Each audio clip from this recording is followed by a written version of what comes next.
¿Qué tal, amigos? Buenos días, buenas tardes, buenas noches, como dijera nuestro amigo el del Soy Docente. El día de hoy estoy en un nuevo programa después de los dos que ustedes ya pudieron ver en este canal o por este medio auditivo. Y el día de hoy me encuentro con otro amigo, porque esto es totalmente el nepotismo de la educación. Y me encuentro con Gustavo Cortés, un entrañable amigo y maestro. Gustavo, ¿cómo estás? Bien, carnal, qué bueno. Estamos entre camaradas, ¿no? Claro, nunca mejor dicha y usada la palabra. Así es.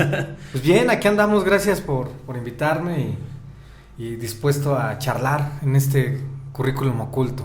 Fíjate, se me hace interesante, hace ratito que veníamos platicando, Ajá. que platicábamos acerca de la palabra, del concepto de tener el currículum oculto representado en una transmisión, ¿no? ¿Cómo es para ti esta parte de enseñar, pero no nada más desde los contenidos, sino también desde tu acción, desde tu esquema de valores? Uh-huh. Pues mira, yo de entrada creo que sabes bien y mucha gente que te conoce y que me conoce pues saben que mi área disciplinar por la cual me desarrollo es el teatro y pues soy un afortunado porque combino este lenguaje con las necesidades reales que implican la didáctica. Entonces justo eso creo que hago, ¿no? Utilizarlo, ir más allá del contenido, porque creo que a veces durante mi experiencia he observado que entender bien el aprendizaje esperado y la intención didáctica o la competencia, ¿no? Si es que nos queremos centrar en este modelo, pues te permiten reflexionar en torno a qué propones al contenido y no solamente es anotar, subrayar, escribir, una práctica fría, aburrida, convencional, ¿no? Para no decir tradicionalista. A veces es muy arriesgado decir tradicionalista, ¿no? O como decir conductista también es bastante arriesgado. No quisiera caer en este concepto que también es válido, ¿no? Hay quien le gustan este tipo de prácticas y le funcionan, más bien creo.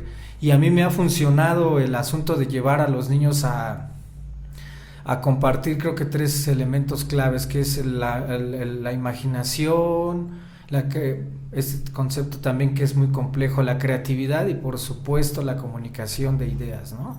Entonces creo que por ahí va la intención de combinar el teatro con las prácticas sociales del lenguaje, fundamentalmente en educación. Para que podamos jugar con nuestro, como dices, para jugar con estos contenidos, con estos conceptos, primero hay que conocerlos, claro, ¿no? Entonces, ¿cómo te va con esta parte en la que ahorita vamos a pasar? Me llamó mucho la atención los de los 3 puntos que nos mencionas, pero quisiera antes retomar esa parte. ¿Cómo te va con eso de estar al pendiente de los programas, de estar al pendiente de la malla curricular que se manejaba en el plan 2011, ¿no? Y el nuevo esquema que tiene ahora el programa?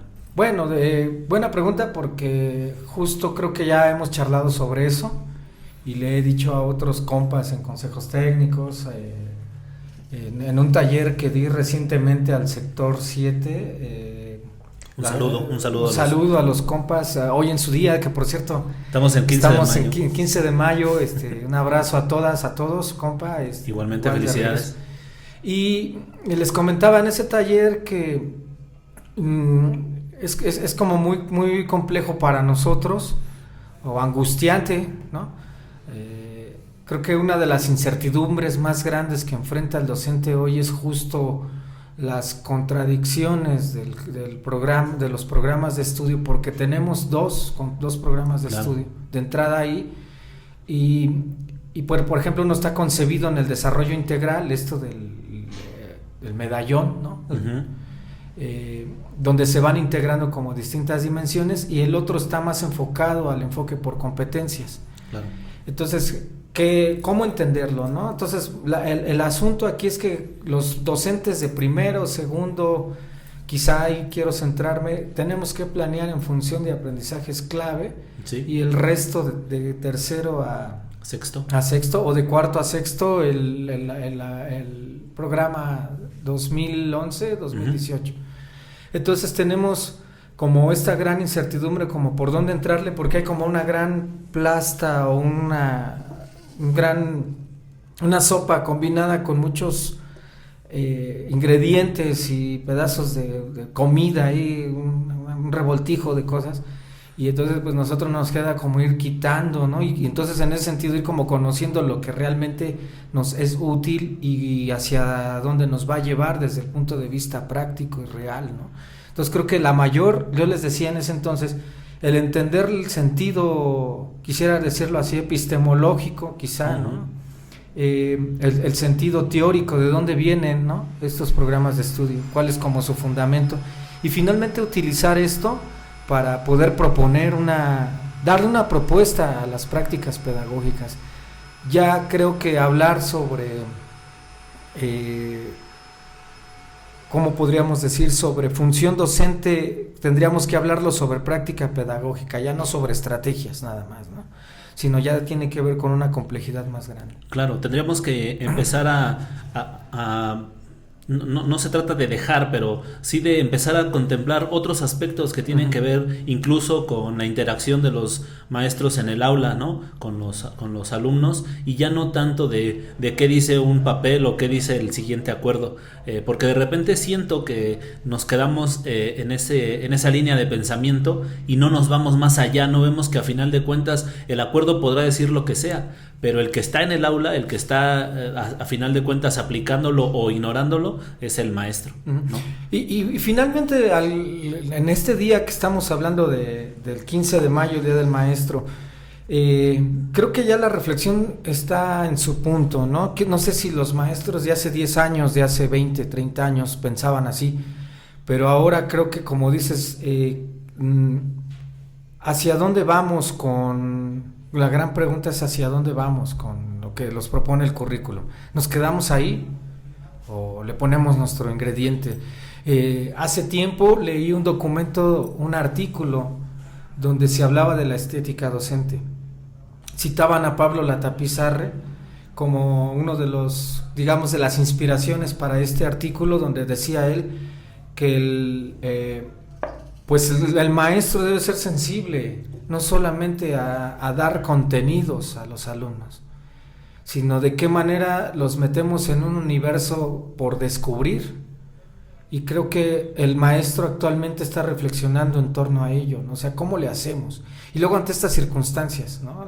La era, Byung-Chul Han dice la era pandémica o la ruptura de los rituales sociales. Estamos rotos, dispersos, porque la pandemia nos llevó a individualizar la práctica, ¿no? Es decir, se torna fría quizá, ¿no? Entonces, ¿cómo le hacemos para que no se torne así fría? Fíjate que aquí hay algo que podríamos traer a la reflexión, como siempre lo hacemos cuando tenemos el gusto de platicar, que tiene que ver con que nosotros vamos conceptualizando, vamos poniendo las cosas en orden en nuestra cabeza a lo largo de nuestra vida, ¿no? De modo que cuando nosotros nos convertimos en maestros en la edad adulta, ya tenemos una distancia en años del proceso que nosotros realizamos, y tal vez no nos ponemos a pensar que el proceso para los alumnos ahora ya no es el que nosotros tuvimos en los 90, ¿no? en los 2000.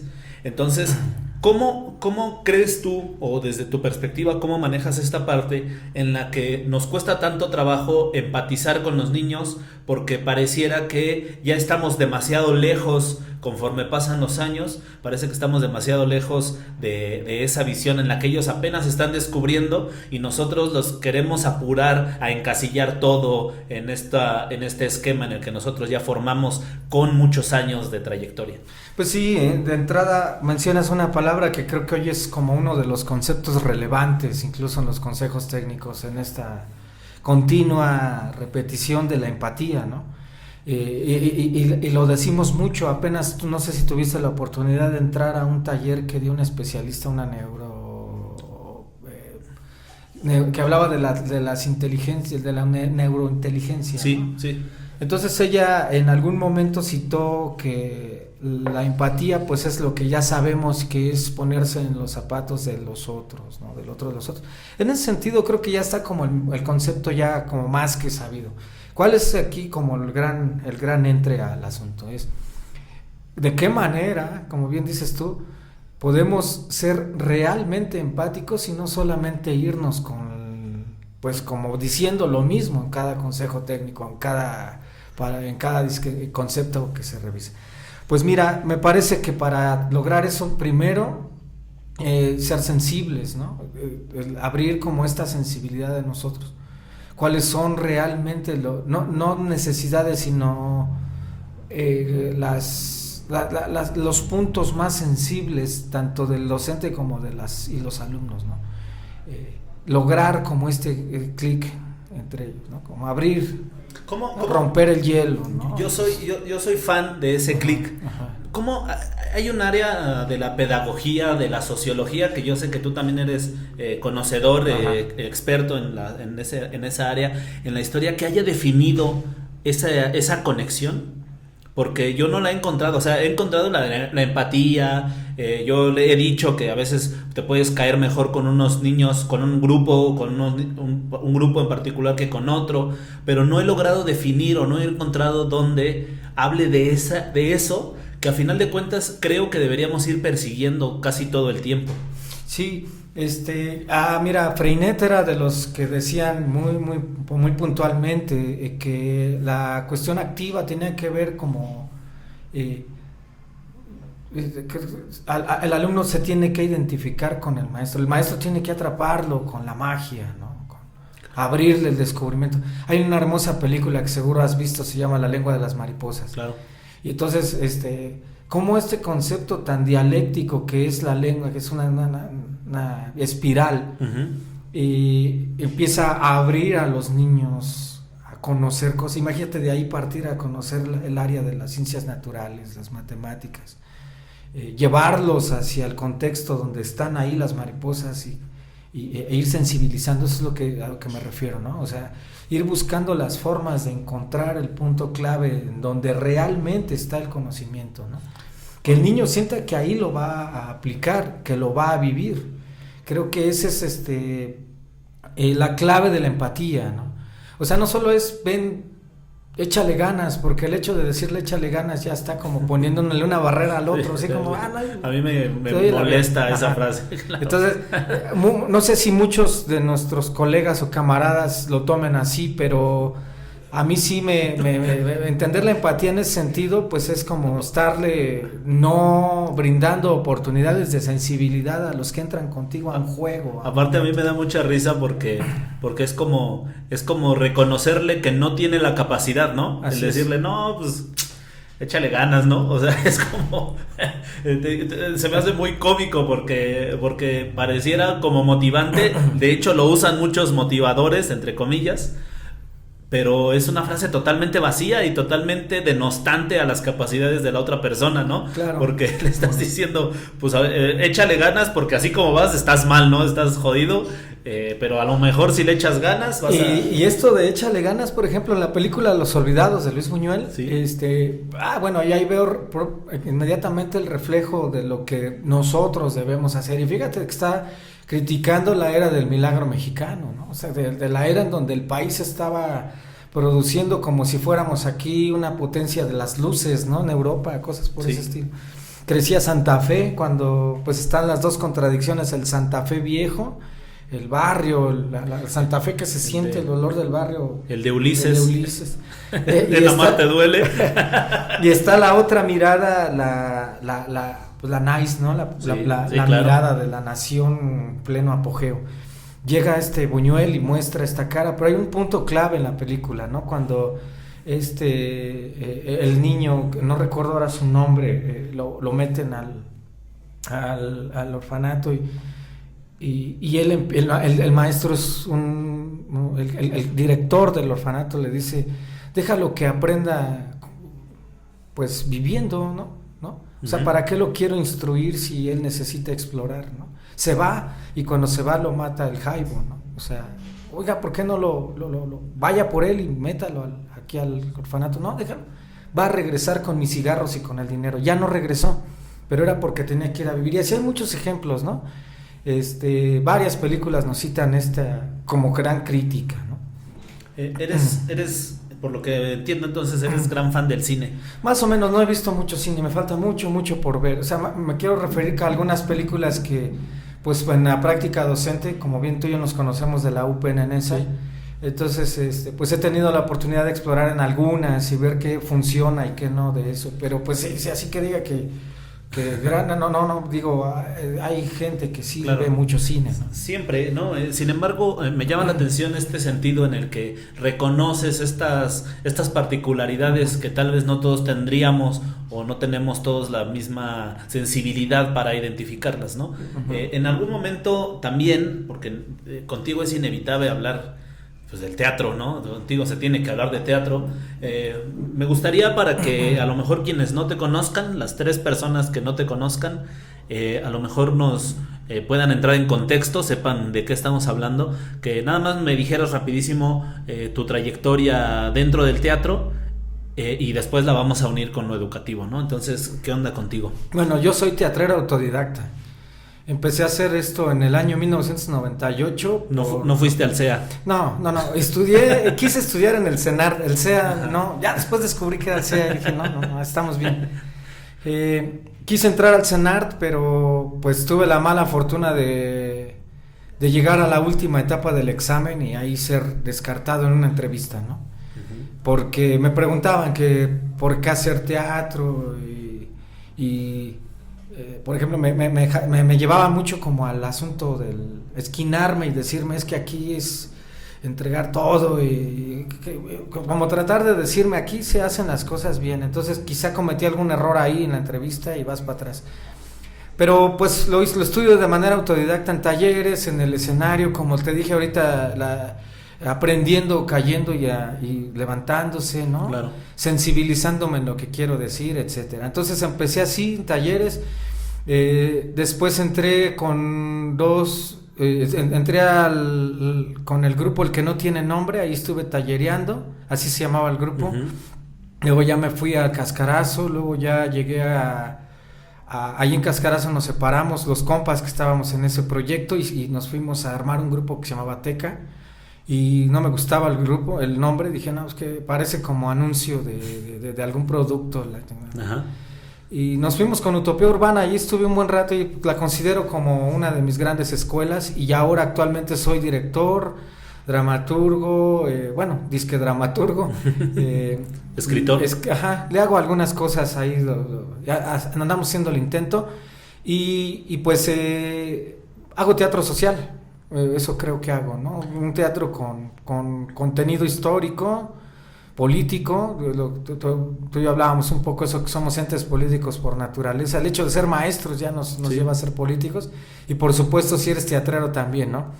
Entonces, hago teatro social con tintes políticos. No, quizá algunas veces podemos caer en el panfleto, pero pues es natural cuando haces este tipo de teatro. Lo que hay que hacer más bien es mirar que el panfleto sea un poco estético, ¿no? Y bueno, pues creo que he escrito algunas cosas, he tenido el chance de aventarme de manera independiente con mi bolsillo a escribir algunos libros y de teatro, y apenas en un último pude meter las obras de 3 de mis actrices niñas, que ahora de adolescentes ya están en la secundaria, escribieron para el libro y vaya que lo hicieron bastante bien. ¿Cómo se llama este libro? Se llama La Travesía Teatro, Escenas de un Acontecer Mágico. Salió en enero para celebrar los 15 años de La Travesía Teatro. Entonces soy director, actor y productor del grupo La Travesía Teatro, ya tenemos 15 años. Y pues varios han venido, han aportado, como todos los proyectos vienen, salen, entran, han dejado cosas muy buenas, todas y todos los integrantes que han pasado. Yo me quedo más con las cosas buenas que con algunas cuestiones de tensión, ¿no? Por el estilo, sobre todo eso, ¿no? Por cuestiones de no queremos... este es el tipo de teatro que yo quiero, este es otro, cuidar, ¿no? Sí, claro. Un poco como los estilos de hacerlos. Entonces, pues a grandes rasgos es ese mi ambiente teatral en el que me muevo, ¿no? Perfecto. A mí me llama la atención el concepto que tú mencionaste del teatro social. Yo, cuando he hablado con otras personas acerca de tu estilo de teatro, cuando me he tomado la libertad de hablar de ti, siempre he dicho que pues manejas un contenido bastante particular, un contenido en el que te lleva y te invita a la reflexión. ¿no? Yo no sé si lo tomaría tanto el panfleto, porque yo siento que que se requiere que haya ese contrapeso, que se requiere que haya esas expresiones que nos inviten a cuestionar, ¿no? Y en algunos casos, yo he visto varias de tus obras, en algunos casos siento que incluso es a propósito ¿cómo se dice? Cuando quieres ridiculizar algo, Sátira. La sátira, ¿no? La sátira a mí me ha llevado a reflexionar hacia los dos lados, o sea, cómo también dentro de la sátira evidencias un poco el absurdo del panfleto, claro, y cómo también pues estás exhibiendo ciertas situaciones, ciertas ideas que están ahí enfrente de nosotros. Yo quisiera que platicáramos rápido dos obras que yo recuerdo mucho tuyas.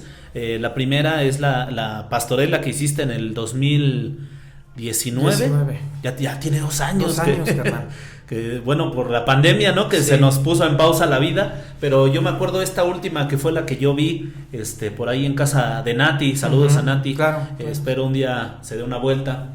A mí me llamaba mucho la atención esta idea en la que el diablo, la maldad era si no me equivoco, era el Fondo Monetario Internacional, así ¿no? Es. Y cómo en este performance de una de las actrices, ellos jugaban con el mundo, ¿no? Casi como si fuera una mesa de billar, y entonces el mundo era una de las bolas que movía el Fondo Monetario Internacional, y la travesía de María, que tenía que pues pasar por penurias para poder ser atendida en un hospital de nuestra hermosa Ciudad de México, y cómo como el trato que se le da a las personas indígenas en este entorno, ¿no? Entonces, creo que tocabas esos 3 puntos, en esencia, no sé si se me está escapando alguno, y me gustaría que nos platicaras cómo es que estas ideas tan complejas y tan duras se llevan a aterrizar en una obra tan divertida, porque lo era. Mira, sí, pues echar mano, en este caso yo creo en los procesos colectivos, Víctor. Yo no voy solo, no creo ni como docente ir solo, ¿no? Ya cuando me preguntes sobre el teatro y educación, sí quiero hablar de algo sobre la individualización, ¿no? Pero bueno, en este sentido creo que el asunto de ir colectivo te permite abrir. Esta pastorela fue una propuesta original de Carolina López, a quien también le envió un saludo, estuvo en Travesía Teatro, y entonces nos llegó con una obra y nos dijo, quiero hablar de esto, y ya conforme nos mostró el texto, que era como una escaleta, le dijimos, oye, ¿qué te parece si le metemos algunas ideas en los demás? Y dijo, no, pues claro, creíamos que le faltaba como cosas, sustancia y conflicto, escenas, y justo lo que dices, ahí pudimos meter la clave de cómo que el público vea y se imagine o le vaya generando significados a la escena.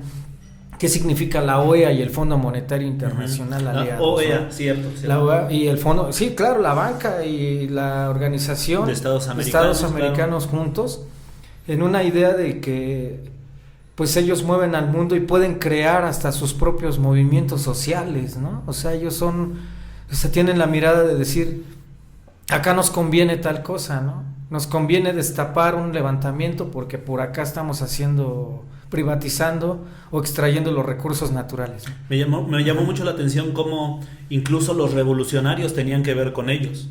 Sí, de alguna manera. Algunos. Tal vez hice mal en mencionarlos todos, pero sí, como algunos movimientos que se pretenden sociales tienen sus raíces en estas organizaciones que controlan. Pues mira, quiero citar en la Revolución Mexicana el caso de Carranza, ¿no? Y pues obviamente grupo constitucionalista de la que crearon la Constitución de 1917, a ellos les convenía que hubiera un levantamiento o una serie de movimientos alrededor de él. Pero ya cuando llega Zapata con una idea distinta de que no solamente, que sabía que nos estaban ofreciendo a tole con el dedo los constitucionalistas, y para ellos les convenía que hubieran movimientos y que entre todos nos rompamos, Zapata se dio cuenta de ello y empezó a organizar de otra manera, ya lejos de los intereses de una política al servicio de los ricos, ¿no? De los terratenientes en aquel entonces. Creo que aquí pasa un poco eso. Entonces en la pastorela quisimos estos diablos haciendo esto, pero el ángel en esa pastorela, pues obviamente era el sector conservador, ¿no? De un grupo político que es hipócrita moralmente hablando, ¿no?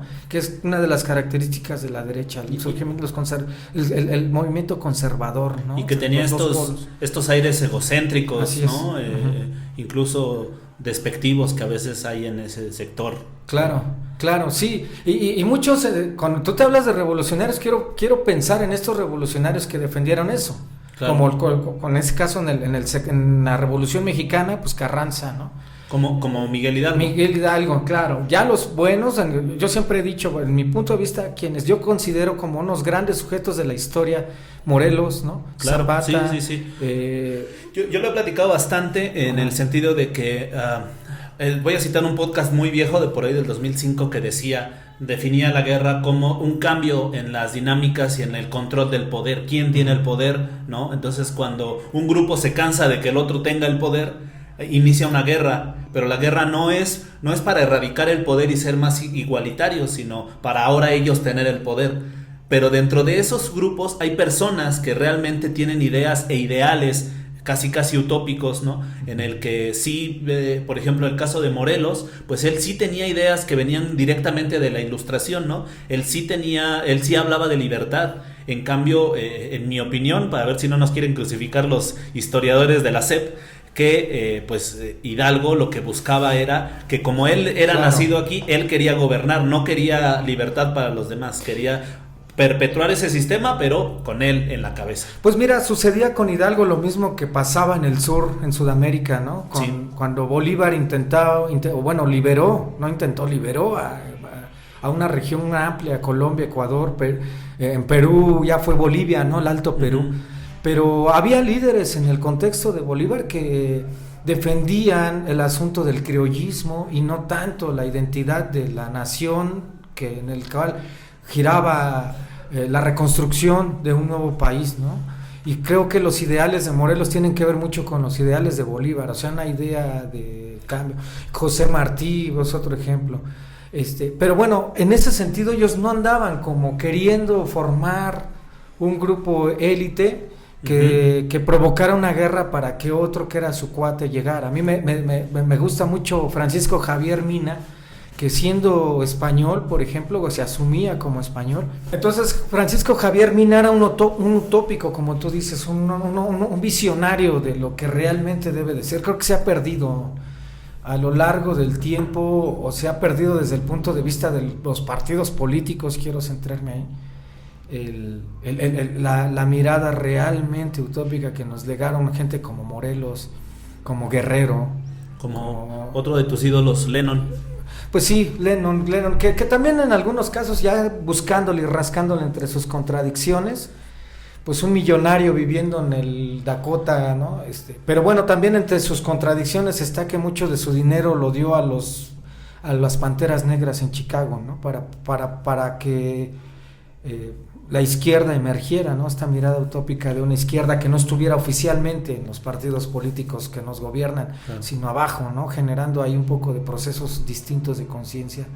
Pero esos parámetros. Justo ayer medio lo citábamos es que la gente no sabe que yo grabo, no se graba cada semana, ¿no? Ayer que grabé el capítulo de la semana pasada con Miguel Ángel Rojo, justo traíamos a colación esta frase de: podrán creer que soy el único, pero hay muchos más que están soñando como yo. En ese sentido, creo que a esos son a los que tal vez la palabra revolucionarios no les queda grande, sino les queda chica.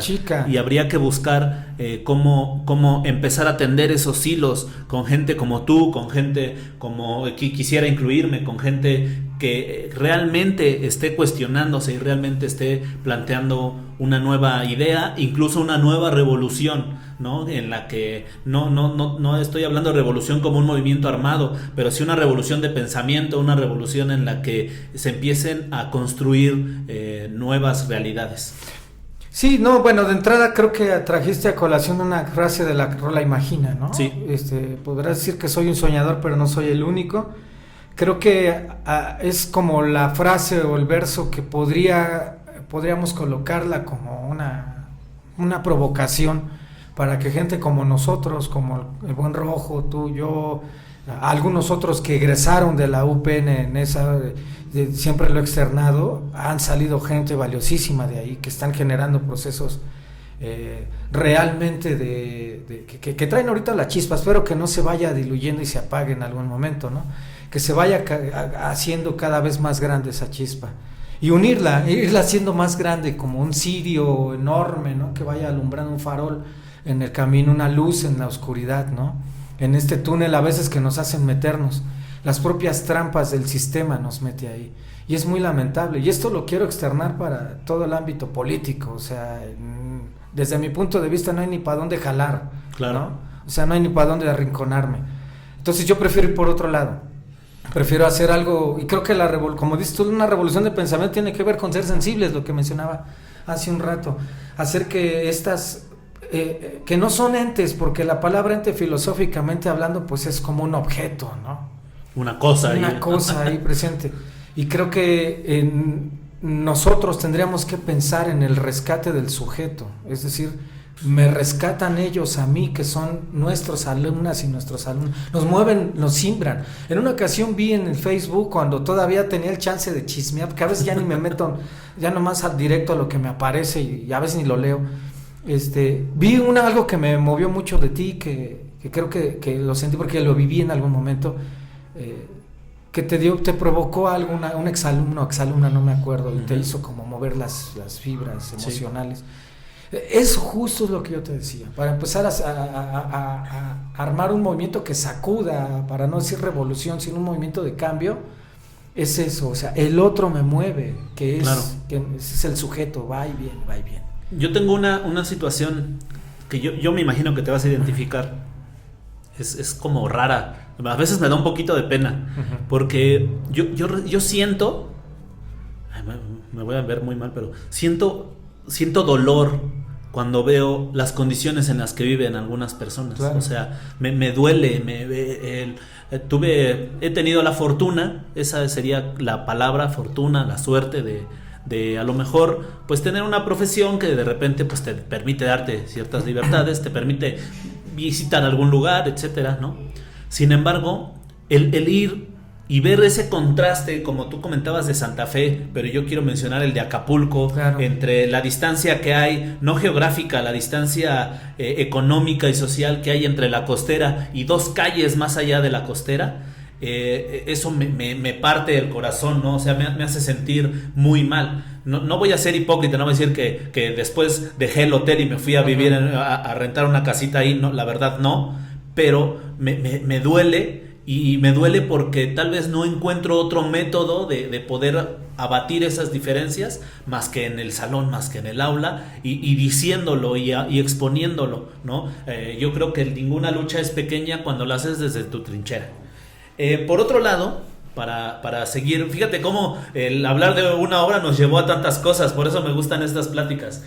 Por otro lado, quiero platicar rapidísimo, o no tanto rapidísimo, de la obra Los Supraprimates, que yo te he dicho muchas veces que es de las obras que más me han gustado, de las que yo he visto en la vida, pero tengo la particularidad, no sé si te ha pasado, que a todo el mundo que se la platico, como que no la sé contar bien, ¿no? O sea, como que no sé explicarla, y la gente como que se queda así de ¿qué onda, no? Entonces, pues qué mejor que estés tú aquí para a lo mejor platicarme bien de qué se trata, pues a lo mejor de ese modo la gente que nos escuche pues también se puede empapar un poco de ella. De entrada, tiene tiempo que no la representas. Sí, como unos 5 o 6 años. Es una obra más o menos viejita. Sí. En esa obra yo me acuerdo que pues se hacía un recorrido histórico a través de 2 personajes que estaban en el Apocalipsis, bueno, en el Armagedón, no sé cómo se puede, ¿no? Bueno. Están ahí ya en el fin del mundo y empiezan a rastrear en qué momento se perdió la humanidad en este sentido de cooperación, de ser grupo, de ser sociedad, ¿no? Y entonces empiezan a descubrir cómo a través de la historia pues no hemos tenido casi humanidad. Pues qué buena pregunta y qué buena presión respecto a Supraprimates. De entrada el nombre, ¿no? El nombre viene de una lectura que hice de Edgar Morán, donde él hablaba de una diáspora que es como una dispersión de la identidad de la persona, y esta identidad es ajena al mundo, a la naturaleza, ¿no? Entonces hay como yo soy ser humano y la naturaleza es la naturaleza. Entonces hay como un alejamiento, y él decía, cuando hay ese alejamiento, pues la persona se siente aislada de lo demás y no empieza a unir cosas, y lo que se trata es como empezar a hilar, pues todo tiene un sentido. La historia, por ejemplo, en este sentido, aquí sí quiero ser muy preciso, mi segunda mirada. Entonces para él supraprimate es el hombre que está por encima del propio hombre, que ya no es hombre, que ya no es conciencia, que ya no sabe qué onda con él, ¿no? ¿Por qué estamos en esta tierra, no? Podríamos decir que el adulto, bueno, el hombre moderno es un supraprimate, claro. Desde el concepto de Morán, sí. Y yo me atreví como a armar mi propia propuesta respecto a supraprimates. Y la segunda mirada es la crítica a la historia, ¿no? ¿Por qué? Porque todo pensamiento político nos ha ofrecido una versión de la historia, ¿no? Al menos en México. Quiero hablar así en México. Es irónico cómo todos sabemos esta frase trillada de que la historia la escribe el vencedor, pero a la hora de que hablamos de la historia, de todos modos, la vemos desde el punto de vista de quien nos la expone. Sí, claro, desde Enrique Krause, por ejemplo, maniquea la historia y pone lo que le conviene, ¿no? Cuando hay otros historiadores que realmente vale mucho la pena acercarnos a su mirada interpretativa del pasado, ¿no? Entonces me quise centrar ahí en descubrir cómo una cuestión como equivocarte en una fórmula matemática te lleva a irte, en lugar de buscar al superhombre, que es la tercera idea, la idea nietzscheana, el superhombre, creo que es la influencia número 3 de esta obra. Estos dos científicos están justo en la palabra que nunca había pensado, lo que dijiste ahorita, el Armagedón, inicia con una bomba, ¿no? Sí. O sea, están haciendo un armatoste en plena invasión, si quieres decirlo así, o algo está sucediendo afuera del laboratorio, ¿no? Y hay una angustia. Entonces uno de los científicos se equivoca en la fórmula y se van a las eras en donde el superhombre pues es ajeno a todo lo demás, ¿no? Entonces están reflexionando en dónde buscamos realmente a ese superhombre. Y bueno, pues ya al final pues está en nosotros, ¿no? O sea, no va a venir nadie a decirte. El final es genial. Ajá. El final a mí me conmovió, me movió de verdad aquí, y ver a mi hijo en ese final. Ahorita vamos a decir cuál es el final, pero el ver a mi hijo en ese final me movió las fibras definitivamente, porque considero que retrató, fíjate cómo es interesante, cómo esas ideas, cómo esas tres ideas tan complejas están pasando enfrente de ti, están bailando enfrente de ti gracias al teatro, y el haber visto todo el planteamiento, el haberme visto retratado, el haber visto retratado todo a lo mejor algo de lo que yo he pensado, me llegó a un punto casi de las lágrimas. Me gustaría que dijeras cómo termina la obra, y ahorita seguimos platicando de eso porque tiene bastante para dar. Termina, ellos reflexionan que hemos llegado a la era tecnológica, a la era de la separación, y nunca me imaginé, fíjate, que iba a haber una era tecnológica real, que es la que estamos viviendo hoy en día, una educación por computadora o celular, ¿no? Neta que por mi cabeza nunca me pasó que esto iba a llegar a ocurrir. Entonces, en ese sentido, estos compas se meten a rascar a las redes sociales estos engaños, ¿no? Imagínate estar chateando con una mujer y resulta que es un perfil falso y esta contradicción que te ofrecen las redes sociales. No todo es malo, como dicen por ahí las benditas redes sociales, yo les digo hoy en día las necesarias redes sociales, pues nos permiten hacer otro tipo de cambios. Entonces llegan ahí después de haber visto la colonización, la Segunda Guerra Mundial, ¿no? La Segunda Guerra Mundial o la Guerra Fría o las guerras en general, el fascismo, sí, en clown, en tono clown, en el humor, ¿no? En un asunto para que los niños digan, me estoy riendo de un militar que está tonto y está haciendo tonto al otro que es el dictador, ¿no? O sea, si vas a hablar de un dictador desde el punto de vista histórico, pues obviamente haz sátira de eso, ¿no? No lo metas así como, me corto las venas, ¿no? Una cuestión satírica. Luego ya viene la era tecnológica, nos burlamos de cómo nos ven los Estados Unidos a los migrantes, porque sí, pues sigue viendo esa mirada del ser inferior, ¿no? Y con un pedo, así como soy de la palabra, con un gasecillo, es como, pues mira, ahí te va, ¿no? Eso es lo que pienso de ti. Y llegan al final, que es, pues todo eso que nos dieron, no está la solución aquí, la solución está en la persona, ¿no? En que vamos a crear procesos colectivos de unión y que propongamos cosas, ¿no? La propuesta, que propongas algo que realmente desde tu área permita hacer algo juntos, ¿no? Ahí con la colectividad, ¿no? Sí. Creo que ese es el fin.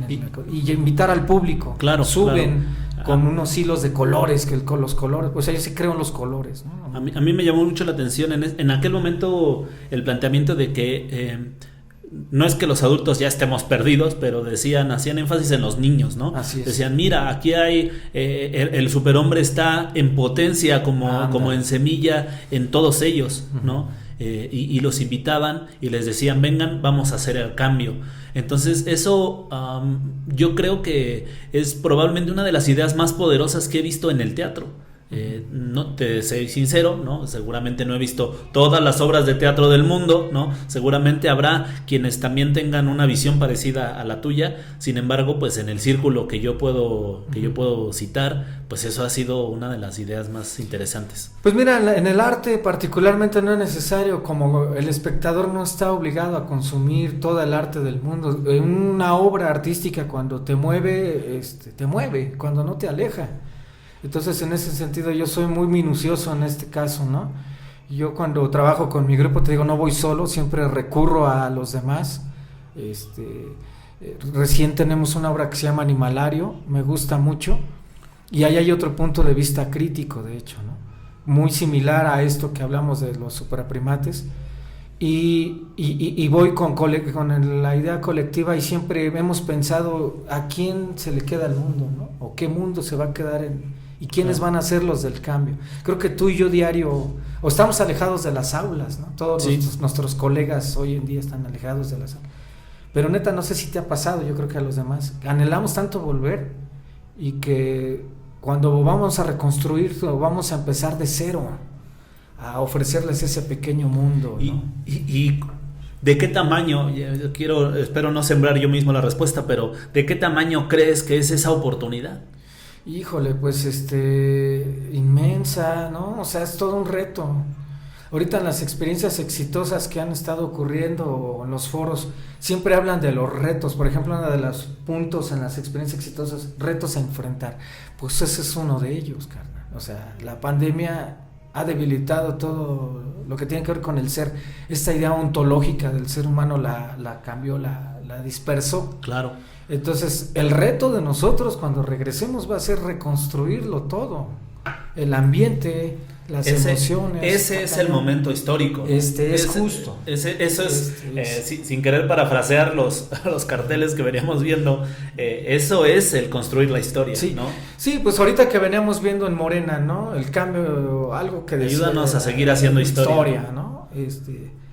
O sea, ¿por qué les voy a ayudar a ellos cuando el cambio histórico, si ellos lo perciben, pues está en mí? O sea, yo soy docente, y voy a intentar rascarle a mi realidad, ¿no? O sea, no es que me voy a acercar oye, como si fuera obra y gracia de Dios o el santo bajado del cielo, ilumíname para reconstruir todo, ¿no? Por arte de magia, ¿no? O sea, yo he venido peleando, yo he venido peleando con que los padres de familia, no con los padres de familia, sino que en la idea del padre de familia, el maestro ideal era el que ellos tenían cuando fueron alumnos, ¿no? Entonces, cuando me dicen, es que debería ser más estricto, debería ser más, siento que me están retratando al maestro con el que ellos tuvieron su mejor experiencia, por decirle de algún modo. Sin embargo, esta situación, como tú lo comentas, vino incluso ahora sí ya rompió totalmente, desasoció toda esa situación, porque ahora el padre de familia ya estuvo con el niño, así como tú y yo, sentado y repasándole a las multiplicaciones o dándole a español, ¿no? Y entonces yo creo que ahora sí les es posible empatizar, y yo también, para nada me gusta esta situación del mundo en este momento, pero sí creo que ahí viene una oportunidad enorme, una oportunidad en la que vamos a poder reconstruir Y por qué no, este es el momento de que las personas, no las instituciones en el sentido de la autoridad, pero sí las instituciones morales, no sé si esa sea la palabra, pero en las que estemos juntos por convicciones, van a poder brillar y van a poder hacer la diferencia. Sí, no, este momento es... al mundo le han ocurrido varios momentos históricos, ¿no? Pero nunca uno como este. Este creo que es histórico, cimbró toda la historia no de la era, la historia. Hay un antes y un después de esto. Sí, de esto, antes y después. Entonces, ahora en plenas elecciones, pues no sé si la gente ya se vaya a tragar la misma historia de siempre. Yo creo que ya no se la van a tragar. Ahora ya saben cómo moverse dentro de los intereses partidistas de las elecciones, ¿no? O sea, ya nos damos cuenta de muchas cosas. A la gente le está interesando otra cosa. Y no solamente desde el punto de vista de los docentes. Por ejemplo, escuchaba que muchas de las áreas donde se trabajan en oficinas van a empezar a cambiar y en muchos lugares ya van a trabajar desde casa, ¿no? Van a ser como una hibridez también. Sí. O sea, va a haber días en que vienes a la oficina y otros días en tu casa, ¿no? Entonces, imagínate todo lo que sacudió. Y justo este es el momento, estimado, que podemos como empezar a crear procesos colectivos reales y no que en los consejos técnicos se hable de empatía. Tú estás diciendo algo ahorita. Los papás se están dando cuenta en la computadora de nuestra práctica docente. Antes eran los alumnos conmigo, ahora el papá te está viendo y te está escuchando. Entonces, a ver qué onda con el maestro. Pues voy con él porque estoy viendo que se está rompiendo el lomo conmigo y con mis chavos, ¿no? Yo tengo dos impresiones acerca de lo que estás comentando. La primera es que esta parte de... Yo me lamenté cuando escuché que traía la empatía, la parte oficial. Uh-huh. A lo mejor por este resquemor que le tengo a todo lo que suene a oficial, pero... en mi caso, yo ya hablaba de la empatía, ¿no? Y no quiero ponerme en esto alguna medalla ni nada. No. Simplemente fue una idea que cuando yo me la encontré antes de esto, incluso yo en el salón decía que no, en el salón no hablábamos de la tolerancia, pero sí de la empatía. Porque la tolerancia te ponía en una posición de poder en la que tú decías, tú eres así, pero pues te tolero porque soy bien buen pedo, ¿no? Claro. En cambio, la empatía me hacía ponerme en tus zapatos y tratar al otro como yo quería que me trataran.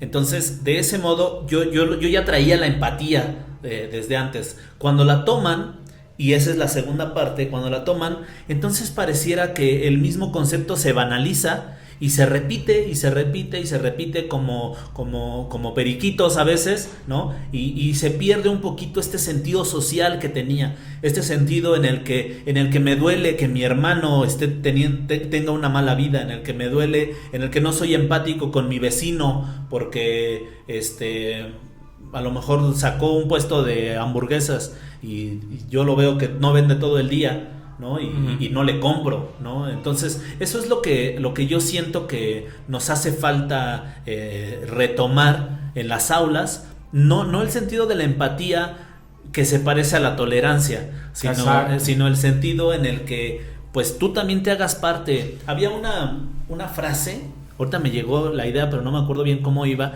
que decía, porque cuando sufre el otro, también sufro yo. Lo dice Eduardo Galeano en uno de sus libros, ¿no? Que decía que todos estamos hechos de historias, ¿no? Y porque los mayas dicen que cuando veo al otro me estoy viendo a mí mismo. No sé si tú te acuerdas mejor de cómo era. Sí, estoy tratando como de pensar, o sea, entiendo que sí es así el asunto de la visión de Galeano. Lo que también me cuesta ahorita trabajo, ya me fallan las pinches neuronas, es concretamente que cómo va, ¿no? Cómo va la palabra por palabra. Sí entiendo que sí tiene que ver con la idea de América Latina y con Galeano, ¿no? Con la identidad, ¿no? Sí, completamente. Yo creo que para este nuevo reto vamos a necesitar muchas herramientas. Vamos a necesitar echar mano, no nada más de lo escolar, no nada más de lo pedagógico y no nada más de lo académico para reconstruir estas relaciones. Entre esos recursos, tú tienes el teatro, vamos a tomarlo ahora ya desde el punto de vista educativo, ¿no? ¿Cómo te sirve a ti? ¿Cómo crees tú que el teatro puede beneficiar al proceso educativo? Porque el día de ayer que platicaba con Miguel, decíamos, tal vez desde un punto de vista reductivo, ¿no? Decíamos que el mismo salón es como un microescenario, uh-huh. Y a final de cuentas le decía yo que el profe Víctor, el que se presenta con los niños, a veces dista un poco de mí. Sí tiene mi esencia, sí tiene parte de mí, pero decíamos que puede ser incluso un personaje. Sin embargo, tú llevas el teatro a la aplicación de las secuencias didácticas, uh-huh. y a veces a nosotros nos cuesta un poco de trabajo. ¿Nos puedes más o menos decir cómo haces o cómo podría cualquier maestro tal vez abordar esta parte? Sí, pues primeramente entender que el teatro no solamente es el escenario, las tablas, el templete, el edificio, el lugar. El edificio, el lugar. El teatro es lo más parecido a la actividad docente y los alumnos, esta relación, ¿no? Estudiantes-docente. Los estudiantes pueden ser tu espectador y tú eres el teatrero, ¿no? Entonces seducirlos, pero también ellos también forman un rol, o sea, este cambio de roles donde ellos también se convierten en los teatreros y tú eres el espectador, ¿no? O sea, hay una relación permanente. Entonces, en ese sentido creo que lo que yo les he propuesto a los docentes desde el teatro, te digo, recientemente di un taller en la Normal de Tlalnepantla, en nuestros estimados amigos, los doctores Manuel Aguado y la doctora Elaine Turena esperemos que estén también pronto por acá. Pues ojalá estaría chingón compartir con ellos. Tuvieron la amabilidad de invitarme a compartir y me metieron en un reto. Fíjate, primero me rascaba la cabeza y dije, chale, teatro en lo virtual, el teatro es presencial. O sea, no lo concebía. Y entonces entendí que lo que pretendía tanto el doctor Aguado como la doctora Elaine era que yo les ofreciera el teatro como una actividad de intervención educativa. Y ahí capté el asunto. Dije, o sea, lo que tengo que hacer es que ellos con el teatro rompan el hielo o la frialdad que pueda tener un aula, ¿no? Y que a su vez decirle a los chavos, existe un manual de juegos que yo sé o que más o menos entiendo, se los comparto y esto lo pueden aplicar en geografía si gustan. La pregunta era a los chavos, ¿cómo aplicas este ejercicio en geografía? No, pues para ver ecosistemas, regiones naturales, ¿no? Paisajes, bueno, dentro de las regiones naturales, sí. Flora y fauna, etcétera. Pues ahí está el juego. ¿Cómo aplicas este juego en español? Bueno, vimos algunos juegos hasta para matemáticas desde el teatro. Es decir, el teatro es un universo. Perdón, quiero hacer una aclaración rapidísima. No estás hablando de armar rompecabezas. No estás hablando de hacer un dominó donde venga porque pareciera a veces se toma como que lo lúdico es eso. Ajá. ¿No? Yo quiero pensar que este tipo de juegos conllevan la construcción del conocimiento por parte del niño. No nada más la identificación de una cosa con la otra. Claro, no, y del niño, pero además cuando hablaba de empatía hace un momento, mucho antes de que lo enfocaras desde el error, más bien aquí está bueno lo que dijiste, porque estamos como entrándole al error de la empatía o al error del concepto empático, sí, de ser empático, de la empatía, porque también tenemos como interpretaciones malas de los conceptos en sí mismos. Entonces aquí lo que quiero externar es que el teatro como tal es un acto interpretativo. Entonces el docente o la docente tiene la oportunidad de que ese juego le sirva o no le sirva, o si le sirve poderlo aplicar a su propia sensibilidad. Y la empatía es sensibilidad, es como uno de los primeros, desde mi punto de vista, elementos que no responden como al concepto oficial, lo que tú dices, lo que no aparece en los manuales de los consejos técnicos escolares, ¿no? Claro. O sea, siempre parten de que entiendas su realidad y sientas con ellos. Incluso yo soy muy analítico y no choco con las miradas de los ¿cómo le llaman? Como la compañera que no tuvo la oportunidad de dar el curso, la conferencia magistral. Sí, los psicodidactas. Ajá, no, realmente no, ¿por qué? Porque lo siento como desarticulado, como que hay varios cerebros y que muévete por ahí, y que para ser empático entiende también que tenemos una parte reptiliana. No, o sea, si yo me pongo a ver en eso, entonces ya se me va el tiempo, ¿no? No, hay que activar todo, o sea, hay que como que moverlo todo, o sea, somos una entidad, entonces hay que movernos, somos una totalidad. Y en ese sentido creo que no es un rompecabezas, no es un juego de dominó, no es un juego de lotería, sino es la propuesta para que ahora con que regresemos, decirles, antes de entrar al conocimiento quiero ofrecerte un juego o un conjunto de juegos que permitan decir cómo te sentiste primeramente, y segundo, qué aprendiste y cómo lo aplicas. Ahí está, claro, la clave. Entonces hay un juego en el teatro donde puedes ver las matemáticas, las series, por ejemplo, las tablas, etcétera. También te digo, lo que me pidieron ellos es aplicar la intervención. Entonces, ¿qué? Con la pregunta se respondería, pues proponiendo un conjunto de juegos teatrales para trabajarlos desde la intervención, y que a nuestros colegas, incluso a nosotros mismos, nos quede claro qué es eso de la intervención. Porque luego en UPN, por ejemplo, está muy muy bueno que la banda que salió de ahí, los colegas que hoy están en servicio, se hayan titulado con un proyecto de intervención. Claro. Realmente eso es uno de los aciertos que yo sigo adorando de la UPN en esa, ¿no? Yo agradezco haber llegado ahí, no sabes, es uno de los momentos más mágicos de mi vida, ¿no? Porque bueno, ahí nos conocimos, tú y yo conocimos al Rojo, al Faraday, sí, Steffi, etcétera, tanta gente que ha tenido la oportunidad como de compartir, ¿no? O de abrirnos, ¿no? Ahí puedo dar un ejemplo de empatía, cuando nos conocimos nosotros, ¿no? Porque yo me abrí a tu sensibilidad, y algo de mi sensibilidad, pues algo, vamos a jalar algo. Entonces ahí está la clave, la docencia abierta a la sensibilidad, y mi propuesta teatral es esa. O sea, te doy un conjunto de juegos teatrales que se llama el impulso teatral, y después veamos cómo lo aplicamos desde las distintas asignaturas, ¿no? ¿Este tipo de juegos están en algún lado o sea, están registrados en algún lado, o los tienes tú, o cómo los he armado con base a otros juegos del propio teatro, ¿no? O sea, de los talleres que he tomado, o de los libros que hay un libro muy bueno de la SEP, ojalá en tu escuela lo encontré en donde trabajo, en la Isidro Favela. Le mando saludos, no hay que olvidarnos de nuestros colegas en este Día del Maestro. Le mando saludos, un abrazo a los compas de la Isidro Favela, a las maestras y maestros. Y de la Don Aquiles Cerdán, un abrazo también. Encontré un libro muy bueno que se llama Cómo hacer teatro sin ser descubierto, de Perla Schumacher. Ya lo vi. Sí. No lo leí, pero lo vi ahí, y luego me llamó la atención. Tómalo ahora que volvamos y revísalo. Y entonces varios de esos juegos me llamaron mucho la atención. Entonces cuando yo los leí, los empecé a explorar y puse como mi propio granito. O sea, la provocación fueron esos juegos, ¿no? Y el manual de Augusto Boal, ¿no? Del teatro del oprimido también. Esto de que le dices al otro, mira, ese personaje tiene este conflicto. Muestras una escena en donde un niño, por ejemplo, no tiene que comer y se está comiendo la basura. Imagínate qué fuerte, ¿no? Y entonces paras la escena y le preguntas al espectador, que son los niños, ¿qué sentiste, no? Y ya los metiste en un conflicto. Sí. Y entonces, ¿tú qué quieres hacer?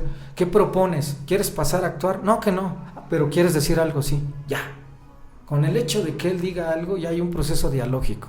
Claro, y estás despertando la sensibilidad del niño. Sí, y ahí hay empatía, porque él se está poniendo en los zapatos del otro, le mueve sus esquemas emocionales o sus fibras, y entonces él ya puede, si tiene talento para escribir, que lo escriba, pero si tiene talento para contar, que lo cuente, o para reflexionar, ¿no? Yo tengo esa experiencia con una pequeña, que igual yo creo que esos podrían ser de los mayores logros, ¿no? Que podríamos ir mencionando. No es por ningún regalo del Día del Maestro ni nada, pero esa niña llegó y me dice: maestro, es que yo vi a una de mis vecinas que pues le está yendo mal, ¿no? Me parece que en aquella ocasión sus papás se habían separado, algo por el estilo, le había ido mal a la niña, y decía, y es que yo me sentí mal, y lo que yo quiero es ayudarle de algún modo. Entonces, pues en lugar de rechazarla, traté de juntarme con ella y traté de escucharla, y yo me acuerdo que le decía, bien, o sea, de eso se trata. No tienes que desgastarte, no tienes que ir a robarte cosas de tu casa para dárselas o llevártela a vivir, pero simplemente con que te haya movido y tú hayas tomado acción para mejorar la vida de esa persona, ya estás haciendo un cambio de verdad. Sí, más, volvamos a la campanada, más de lo que puede hacer cualquier partido político o cualquier persona que se dedique a eso, ¿no? O incluso, aunque suene fuerte y muchos me arriesga una mentada de madre aquí en el programa, en los comentarios, pues de eso se trata, ¿no? De generar ahí un poco. Que el docente esté más interesado por cuestiones políticas que por la verdadera práctica docente. Conozco algunos compas así que son me arriesgo a una mentada de madre o a una llamada de atención, realmente no me importa, pero es mi sensibilidad la que me está moviendo. Se van más por esta parte que por lo que realmente debe de ocurrir dentro y cómo recomponer por eso digo el rescate del sujeto. Y los sujetos no son los otros, Víctor, también somos nosotros. O sea, ¿cómo nos vamos a rescatar? Yo estoy deprimido, hermano, por la pandemia. O sea, aparento que no, pero... me veo toda madre, ¿no? Ajá, puede ser, ¿no? Pero dentro de esta máscara que en sociología Irving Goffman le llama fachadas, incluso habla del teatro. Lo más parecido a la vida cotidiana es el teatro, ¿no? Somos fachadas y el escenario es el lugar donde nos movemos. Imagínate, nosotros somos fachadas, los maestros. Claro. Y nuestro escenario es el contexto. Y los otros, nuestra fachada debe de ser, pues si ya llegamos y vamos saliendo de una pandemia y vamos a ir a la escuela, que estamos emocionados por eso, pues ¿qué nos va a ofrecer el maestro, no? La maestra. Entonces es lo que yo les decía en este taller. Ahora, la escritura es muy poderosa, hermano Víctor. Tú la has vivido, tú también escribes. Igual que el Rojo, ¿no? Escribimos. El Faraday escribe, el Raúl Faraday, también le mando muchos saludos, tiene rato que no lo veo. Pero bueno, escriben y imagínate que un acto detonador, en la escritura creativa le llamamos motivo generador. Sí. El acto detonador en el teatro es, te muestro algo, pero algo que te va a simbrar. Y ahora, ¿qué opinas? ¿Quieres pasar a actuar como lo hacía Augusto Boal? No, me da pena. Hay quien sí, morrito se sube, una niña, no, sí, ¿qué harías? A ver, muestra otra escena o improvisa con el niño. Los niños improvisan. Son buenísimos para eso. Y entonces ya el otro está bien y dice, ya entendí, ¿no? O sea, y se va más allá del contenido. Y entonces ellos ahora, ¿qué dices? Tú que eres sensible a la música o a la escritura, dices, pues vamos a hacer una rola con eso juntos, o un niño dice, yo quiero escribir un cuento, ¿no? Sí. Como hacía Rojo, ¿no? Con esto así de es. los diálogos poeteatrales. ¿No? Así es. Eso es justo, ¿no? Y los talentos, tú recuerdas siempre en tu tesis, creo haberlo visto, citabas el documento de la UNESCO como marco teórico, sí, en donde decía que en varias incluso de las tesis que tuve la oportunidad de leerles ahí en la UPN, que hablaban del rescate de los talentos, ¿no? Como una necesidad de la UNESCO, etcétera. Pues me parece ser que justo tú, el Rojo y yo tenemos esa sensibilidad porque nos estamos moviendo por contextos culturales, artísticos, etcétera. Yo incluso en aquel momento decía que ya no se trataba de poner 4 pilares de la educación, sino poner uno en el centro y los demás auxiliándolo. Exacto. Que era el del ser, ¿no? Poner en el centro al ser y los demás tenían que ir construyendo para ser, ¿no? Aquí también con la maestra Yuriko de hace 3 semanas comentábamos justo eso. Comentábamos que cómo entonces el diálogo pedagógico, la práctica pedagógica tenía que abonar a la construcción de los talentos y decíamos, entonces llamábamos a vivir, ¿no? O sea, el docente también tiene que salir, vivir la vida, no solamente dedicarte a la escuela, sino darle al teatro, agarrarte la guitarra, escribirte un poema, ver una película, salir y hablar con tu vecino.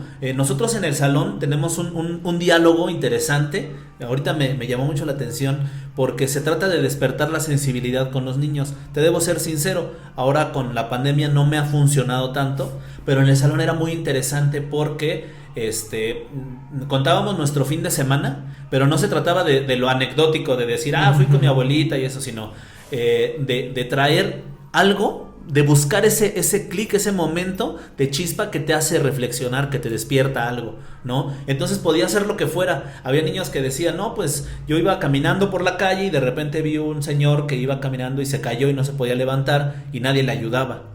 Y entonces le hizo pensar, ¿por qué no somos solidarios? Ahora podemos ser empáticos con las personas, con los adultos mayores. Y eso nos traía, de ahí agarrábamos el hilito y deshebrábamos toda una conversación que a lo mejor para ojos del padre de familia, para ojos de la autoridad educativa, era una hora perdida, pero era una hora en la que construíamos alrededor de la empatía, en la que construíamos alrededor de la solidaridad y en el que los alumnos, pienso yo, se iban más enriquecidos, ¿no? Es que justo actos detonadores, estimado, creo que ese es el reto y va a ser permanente, debe de ser de aquí para el real, o sea, Claro. Esta pandemia nos sacudió, pero incluso si tú, no sé si me atrevo a decir que lo has pensado así, yo sí, sacar lo positivo de esto, pues sí, creo que es el reto, ¿no? Sí. Te digo, en las experiencias exitosas a mí me toca el día lunes participar con los compas del sector y me gustaría como ver quién detecta entre los retos que no hablen del programa de estudios, ¿me entiendes? Creo que ya ese chicle está muy pasado y masticado. Sí. O sea, ¿cuáles son desde la mirada docente y de la realidad concreta? Esto que la escuela de Frankfurt decía, no debemos de cerrar los ojos a la realidad concreta. O sea, la realidad construcción social o que la que nos están construyendo los medios masivos de comunicación y las trampas del sistema, nos están construyendo una realidad que la creemos propia. Incluso nuestra propia verdad no es nuestra verdad. Nos las están dando otros, ¿no? Dogmatizan a la persona, ¿no? Claro. Hay quien va, perdón por la expresión, pero hay quien va a defender banderas que no conoce o banderas que no son suyas, que no por convicción van, sino porque quieren probar a ver de qué se trata el asunto. Entonces, ese tipo de verdades no nos están sirviendo, ¿no? Yo estuve ya participando, he participado varias veces. Llegué a la etapa estatal cuando se acabó el mundo en la pandemia del año pasado. Yo llegué a la etapa estatal. Se me hace muy interesante y sabes que a mí qué es lo que más me ha movido, que habemos pocos maestros, me quiero incluir porque esa es mi anécdota, que tenemos realmente un discurso disruptivo. De ahí en fuera los demás están como más homogéneos, ¿no? Cuando me tocó participar en uno que se trataba de inclusión, antes de que se pusiera de moda la palabra también, otra ¿no? cosa, sí, también. Cuando hablamos de inclusión, había una maestra que decía, es que yo me dedico a estos niños que tienen dificultades. Y entonces le preguntaba yo al maestro que estaba al lado mío, oye, ¿y los otros? Exacto. O sea, eso no es incluirlos, eso es o darles el privilegio a ellos y excluir a los demás. Y en mi plática, yo no tenía un caso así como el de ella, que le podríamos decir extremo, pero yo tenía el caso de una pequeña Mitzi que escribía con sus pies porque sus brazos no le eran funcionales. Y la anécdota mi plática partía de una anécdota en la que estábamos en educación física, no había maestro de educación física, salía yo con ellos. Y tenía yo una dinámica en la que les decía, tírense al piso y levántense cuando escuchen el silbatazo. Entonces, en mi tontería, en mi abstracción, pité, se tiraron, y justo cuando voy a pitar para que se levanten, me acuerdo de ella, ¿no? Entonces, con la sorpresa de que cuando pito, la primera que estaba de pie era ella. Y en ese momento, y con lo que termina mi plática en aquella ocasión, era que la discapacidad no estaba en Mitzi, estaba en mí, ¿no? Y entonces mi experiencia exitosa no era el haberle cambiado la vida a Mitzi, sino haber reflexionado sobre mí y haber sido mejor persona y por ende mejor maestro.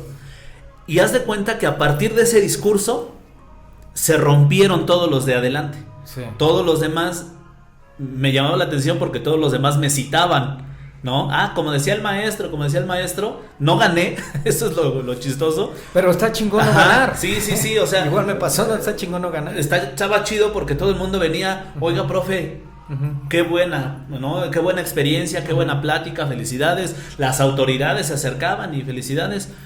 No así los jueces, tampoco importa, no ganaba nada. Y la maestra que lo hizo bastante bien también, porque llevaba como chingo de material didáctico y cosas así, ¿no?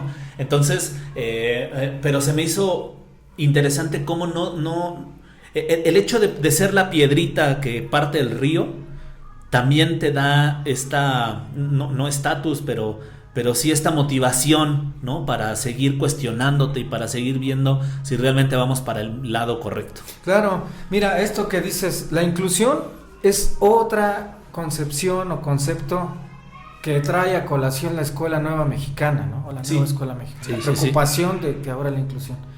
Pero está interesante lo que comentas, o sea, cómo entender la inclusión. Porque es como cuando hablamos de igualdad, ¿no? Sí. Naturalmente hablando no somos iguales, o sea, no. pero ante la ley sí ahorita hay un curso que tenemos que hacer para julio. Sí, ¿no? sí, sí. Apenas lo rasqué y vi que el concepto, y te viene en un caso donde la igualdad, ¿no? Pues mira, de entrada la idea de exclusión va a estar presente, porque un hombre y una mujer corporalmente hablando no somos iguales, no pensamos igual, ¿no? Pero podemos entablar relaciones en donde la equidad ahora sí entra, que es como el apoyo. Y en términos de inclusión, yo les dije un día a los compas en un consejo técnico, es que no hay que entender la inclusión solo por las personas como mi hija, ¿no? Sí. O como los niños con autismo. No, o sea, ellos, no, porque entonces de lo contrario estamos como que pobrecitos, como que son... Claro, claro. Como que son sujetos de lástima. De lástima, no son así. Ellos merecen estar compartiendo su propia visión del mundo, ¿no? Y entonces no estamos entendiendo mal el concepto de inclusión. Y yo les decía, en todo caso me parece que es cultura incluyente, y este concepto viene de las ciencias sociales, no del área de la psicología, claro, de la inclusión. Porque incluso se interpretó la inclusión como, en aquel momento yo recuerdo que decían, para ser incluyentes se van a inscribir a todos los niños de todas las capacidades en todos los salones, ¿no? Uh-huh. Entonces ahí algunos compañeros decían, bueno, yo no tengo la formación para tal vez atender el caso específico de un niño que tenga una dificultad intelectual, ¿no? Se me fue el nombre, una discapacidad intelectual, ¿no? Entonces decían, no podemos. Yo creía que era positivo el hecho de que se relacionaran y se insertaran de algún modo en el ámbito social, ¿no? Que ya no se les separara. Sin embargo, yo creía que se quedaba corto, o sea, no nada más era la disposición de inscribirlos, tenía que ir acompañado de una serie de situaciones que sensibilizaran al docente, a los alumnos, a la comunidad, para que, no para darles trato preferencial, pero sí para que supiéramos convivir, y eso pues no lo hemos podido lograr ni siquiera en los casos donde no hay alumnos con necesidades especiales. Sí, porque mira, por ejemplo, cuando yo era niño, el maestro de quinto y sexto le decía a mi mamá, su hijo tiene trastorno de déficit de atención. Llegando a mi casa, mi mamá me dio mis madrazos, ¿no? Porque no eran sensibles. Entonces yo dije, ¿y eso es malo? O sea, ¿realmente lo tendré? ¿O es que no me está moviendo lo que el maestro me enseña, ¿no? O no está reconociendo en mí cómo aprendo, ¿no? Entonces, ¿qué pasa cuando descuidamos la forma de aprender o de ver el mundo? Y entonces la cultura o el concepto de inclusión solamente se va con la atención con niños con necesidades educativas especiales. Claro. Hay que tener mucho cuidado con eso, como colegas y compas de las escuelas, los directivos y los supervisores tienen que tener mucha sensibilidad en ese sentido. O sea, no solo son las personas con necesidades educativas especiales. Gustavo, cuando iba a la primaria, estaba considerado como un caso de eso. Si yo estudiara en esta era, fuera un niño de quinto y sexto con esas características, me catalogarían como un niño con necesidades educativas especiales, porque era muy muy distraído, no me entraban los conocimientos, ¿no? O sea, ¿y en qué momento cambió? Yo creo que fue con el teatro, hermano, con el teatro. Cuando canalicé esa todo esto, porque me gustaba ya leer, ¿no? O sea, que de niño no fui lector, porque mi papá y mi mamá pues no me acercaron a los libros, yo sí puedo decirlo abiertamente, y otra mentada de madre estaría bueno llevármela, o una llamada de atención, o un está güey el que está hablando, ¿no? El peor momento de mi vida como estudiante fue la primaria, la verdad, de primero a sexto. Sí. Me pesaba ir a la escuela, prefería echar desmadre que realmente estar atendiendo. Me llamaba más la atención, bueno, aprendí de mis cuates. Tenía un amigo que yo me acercaba y le digo, enséñame las fracciones porque nada más no doy una, ¿no? O hazme la tarea y te invito a un chesco. Yo jugaba fútbol en ese entonces, pues creo que lo hacía bien. Y pues me decían, va, pero juega en el recreo de mi equipo y te ayudo. O sea, ¿ves? ¿Me entiendes? Sí, sí. Y nunca el maestro se fijaba en eso. ¿Qué hubiera pasado si él hubiera tenido esa sensibilidad? Pues que ahí entonces estoy entrando dentro de la perspectiva de la cultura incluyente. Ojo, cultura incluyente, ¿no? Vamos a ver cómo aprenden los chavos. O sea, los diagnósticos son importantes, pero no nomás para hacer un registro, cabrón. No nada más para entregarlo. Para entregarlo, sino realmente para decir, bueno, si tengo un niño, yo he tenido algunos niños con necesidades educativas especiales, y una vez una amiga me dijo, se llama discapacidad, realmente se llama así. Yo estudié en la normal de Polanco, allá de especialidad. Me dijo, no, sí, el concepto de discapacidad, sí. Pero también tú, que tienes 2 manos, 2 pies, lenguaje y todo, también tienes una cierta discapacidad. Todos tenemos una discapacidad. Sí, me dicen, a ver, yo tengo la discapacidad de correr 100 metros en 10 segundos, ¿no? O sea, eso, visto desde ese ángulo de qué puedes y no puedes hacer, todos las tenemos. ¿No? Todos tenemos. Entonces es que todos tenemos discapacidad. El problema es que existe lo normal y lo no normal, o lo anormal. El decir tienen un problema. Tienen un problema. Y como dices, el problema soy yo. El problema soy yo que no detecto esto. Por eso mi peor etapa como estudiante fue la primaria, la detestaba. En secundaria tuve un maestro que más o menos como que dije, bueno, tiene sentido ir a las clases. Fíjate, secundaria. Después ya en la época de preparatoria es cuando descubro el teatro, ¿no? Y todo fue un accidente el por qué lo descubrí. Nos pusieron a hacer, fíjate, cómo te avientan al ruedo, algo que también los maestros debemos de tener mucho cuidado al hacer. Van a adaptar un cuento a una obra de teatro, ese fue el reto. Pero además yo me preguntaba, a mí me gusta la guitarra, por eso cuando te conocí vi tú tocando guitarra, dije, cabrón, me voy a acercar, ¿no? Porque pues siempre fue mi trauma, nunca fui guitarrista, y cuando cualquiera que toca la lira voy y me acerco, o sea, admiro eso. Sí. Algo que no pude hacer, pero en ese sentido nos ponen a hacer, y yo le dije a la maestra, pues díganos cómo, o sea, me avienta al ruedo, pero cómo se hace, ¿no? O sea, cuáles son los...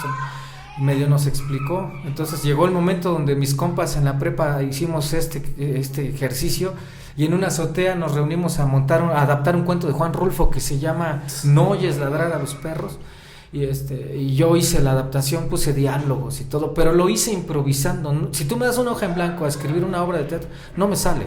Necesito entrenarla, estar haciéndola. Como ir viendo cómo se va desarrollando. Ajá, improvisar y irla descubriendo. ¿Este proceso tú le llamas creación colectiva? Sí, creación colectiva. O sea, o cuando lo hago de manera individual necesito que alguien esté, ¿no? O sea, sí. Mira, voy a improvisar, me graban y voy armando. Es esta onda de ir, ¿cómo le llaman? De ir rebotando las ideas, ¿no? De ir aventándole y viendo cómo funciona. Entonces, ese día mis compas les da pánico escénico, no llegan a la función, y la maestra me dice, van a reprobar, porque vale la mitad de la calificación. Y digo, no, pues no quiero reprobar, ¿no? Siempre fui muy de la idea de no me dejo, ¿no? Y también como futbolero, era eso el barrio, no me dejo, el fútbol de veras. Y eras competitivo, sí, claro. De que aquí se deja la pinche piel, el sudor en la cancha, ¿no? La playera, ¿no? La camiseta, ¿no? Cosas así. Todo que le digo, no, ni madre, no, ahorita dame chance. Y me salí del salón 5 minutos, llevaba yo un tronco para como escenografía, un sombrero, y ya era todo. Y que digo, no, pues, que lo empiezo a hacer solo. Pues el cuento lo empecé a narrar, pero ya empecé a meter gestualidad y neta que yo no sabía que podía hacer eso. Y entonces la maestra se quedó así y me dice, oye, cabrón, ¿haces teatro? No, es más, no sabía que esta madre existe. En serio, de ese tamaño. Y hoy a los niños hay que ofrecerles el arte. ¿Sí? Entonces, así fue, un pretexto, una detonación de ideas, fue ahí.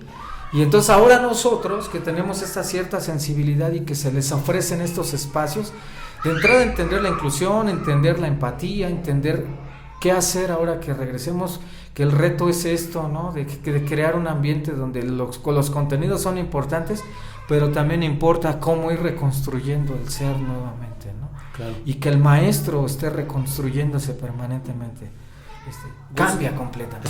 Estamos ya en el tiempo, sí. Tenemos que ir cerrando. Fíjate que se nos quedaron muchas cosas pendientes, ¿no? De todo lo que veníamos planeando hablar, nos faltan varias. Yo creo que tendría forzosamente que reinvitarte, claro. En un futuro. También, pues, la gente que le guste o no le guste esta conversación, escríbanos, ¿no? Que nos digan, ya llevas 2 mentadas, espero por lo menos llevarme una, y que podamos continuar con estos temas. Yo no quiero que esta plática se termine sin que me platiques acerca de los 4 ejes que consideras tú importantes, relevantes en tu práctica, que me venías platicando, ¿no? Entre ellos está la estética, lo espiritual, si no me equivoco. Es afectivo. Lo afectivo, ¿cierto? La estética. La comunicativa y por último el amor. Ok. Estos 4 ejes, ¿qué objetivo tienen desde tu visión? Mi visión, y justo es la utilización del teatro en educación, tienen la oportunidad de desarrollar la autonomía del aprendizaje por un lado, pero por otro lado la crítica, ¿no? O sea, convertir a una persona crítica de lo que ocurre a su alrededor. Claro. Tener un punto de vista o un comentario o una idea respecto a lo que ocurre. Y pues los niños son unas esponjas para eso. Claro, me gustaría tal vez tocar punto por punto, empezando, vamos a dejar al final los que considero más relevantes, ¿no? Pero me gustaría que empezáramos por lo afectivo.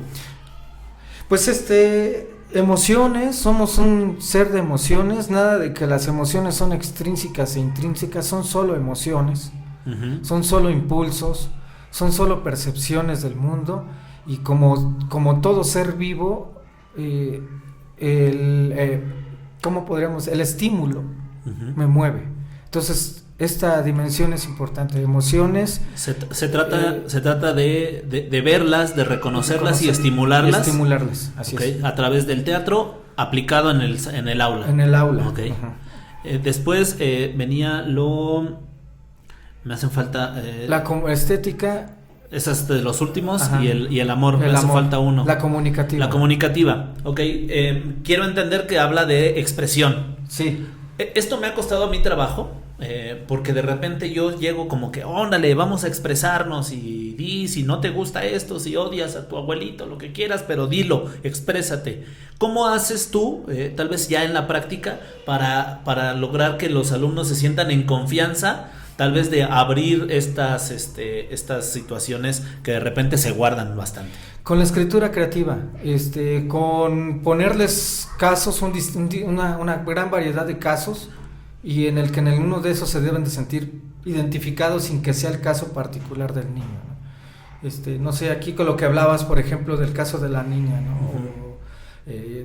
Yo tenía el caso de una alumna que, por ejemplo, que cada que veía llegar a su papá se metía debajo de la cama, porque ya sabía que iba a haber, llegaba pedo el papá y iba a haber una bronca ahí, ¿no?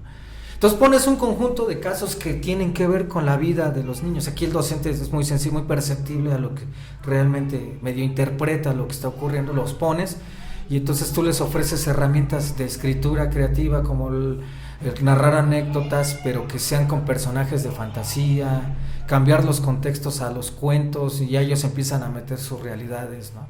Entonces eso me refiero a lo comunicativo, esta capacidad que tienen de expresar su propio mundo o el mundo que les provocó, ¿no? Puede ser un cuento que les haya llamado la atención y lo meten a su contexto. Yo soy ferviente creyente, suena como raro, ¿no? Pero de que ya no se trata nada más de que seamos espectadores, ¿no? En la actualidad los medios, las redes sociales nos permiten expresar lo que quieramos, ¿no? Si estás enojado con el gobierno o con tus papás, lo puedes escribir fácilmente, ¿no? El medio está ahí. Sin embargo, de lo que hemos adolecido es del fondo, ¿no? Del mensaje. Entonces, sí sería importante en esta parte comunicativa, ¿cómo haces para enfocarte en el mensaje y que tal vez no se quede nada más en el compartirse unos a otros, sino el que esto salga de cada uno de ellos? ¿Los sensibilizas? ¿Les das alguna...? Sí, pues te digo, la exposición de algunos casos, en este sentido yo empiezo a narrarles un cuento. Ellos hasta me dicen, maestro, ¿ahora qué nos va a narrar? Y cuando no preparo algo, pues ya me chingué porque tengo que improvisar algo, les tengo que contarles. La Caperucita, ¿no? Ajá. Y entonces empiezo a sacar a Caperucita de su contexto real y la meto en un ambiente ya más de Nesa o cosas así, ¿no? Eso a mí se me hace súper útil. Yo lo uso muchísimo. Sí, yo claro. he hecho, tenía saludos a los niños, ahorita que espero algunos lo escuchen, no creo, pero bueno, hice una fábula, cuando veíamos la fábula en quinto, cuando estuve en la escuela Héroes de Zacapuaxtla, con el grupo que conociste, que montamos una pastorela. Claro. Pero en ese de la fábula decíamos las características, que tenían que ser animales, etcétera, y una moraleja. Y entonces cuando yo estaba ejemplificando cómo hacer la fábula, los animales eran los niños. Entonces decía yo, por ejemplo, yo ya sabía que había uno que siempre se le olvidaba la goma. Entonces decía yo, ay, ahí venía el gatito, y como siempre se le olvidaba la goma, nunca tenía. Y entonces ellos decían, está hablando de él. No estoy hablando de él, ¿no? Entonces, de ese modo, claro, hubo niños que, una niña, me acuerdo mucho, que no hizo la misma, pero se trataba de lo mismo. Y en su versión, el maestro Osito, dice que de repente era bien buena onda, pero de repente los regañaba, pero de repente, ¿no? Entonces, de ese modo le di tal vez a la niña el canal, ¿no? Pero ella expuso su fondo y su punto de vista sobre pues eso es la dimensión comunicativa que yo, bueno, que no creo que sea como la neta del planeta, pues, pero que yo pienso que es fundamental importante y necesaria trabajarla, ¿no? No, y sí es importante, qué bueno que lo dices. Este programa no se trata de netas, se trata de tu impresión, claro, de lo que a mí me parece, y de lo que te ha funcionado, porque yo supongo que eso te ha dado resultados. Pues como en caso lo que planteas, ¿no? O sea, les das el canal, creo que esa es como la clave, ¿no? Y ahí está, es justo ese, el de entender la dimensión comunicativa, es este ejemplo que acabas de decir. Perfecto. Los dos más importantes, vuelvo a repetir, fíjate cómo es interesante cómo se construyó o se ponderaron en jerarquías. Ajá. A través de que tú me lo dijiste y cuáles dije yo, estos como que son los... A mí me llama mucho la atención la dimensión estética, porque siento que esto puede ser individual, sí, claro, ¿no? O sea, sí cada quien puede tener lo que le gusta y lo que no. Sin embargo, de repente se ha quedado como que no le hemos dado este peso a algo que es inherente de la humanidad, el buscar lo estético, lo bonito, ¿no? En esto podría caer incluso la estética corporal, ¿no? Cómo nos vemos, cómo nos gusta vernos, eso, ¿no? Justo eso. Y entonces eso le fortalece, en mi opinión, no sé si tú me puedas orientar, si no voy por ahí, pues le fortalece al niño la autoestima, ¿no? Le genera un clima de confianza, un clima en el que él puede decir y puede expresarse a través de lo que a él le parece bonito, ¿no? En mi caso, por ejemplo, tal vez una banalización, pero es un ejemplo pequeño de eso, es que ya dice mi esposa que me rasure, ¿no? Pero a mí me gusta tener la barba, ¿no? Me gusta cómo se me ve, aunque se vea fea, a mí me gusta así. Entonces, ¿cómo esto te ha ayudado dentro del aula a que el niño se sienta cada vez más en confianza y en identidad? Justo creo que para resumir la dimensión, nuevamente lo acabas de externar, proporcionarles el continuo, la cotidiana idea de que todo lo que hagas es importante, o sea, nada de lo que tú realices, por muy feo que le pueda parecer al otro, es importante y lo vamos a colgar en el salón. O sea, el museo de nuestra escuela es nuestra aula, ¿no?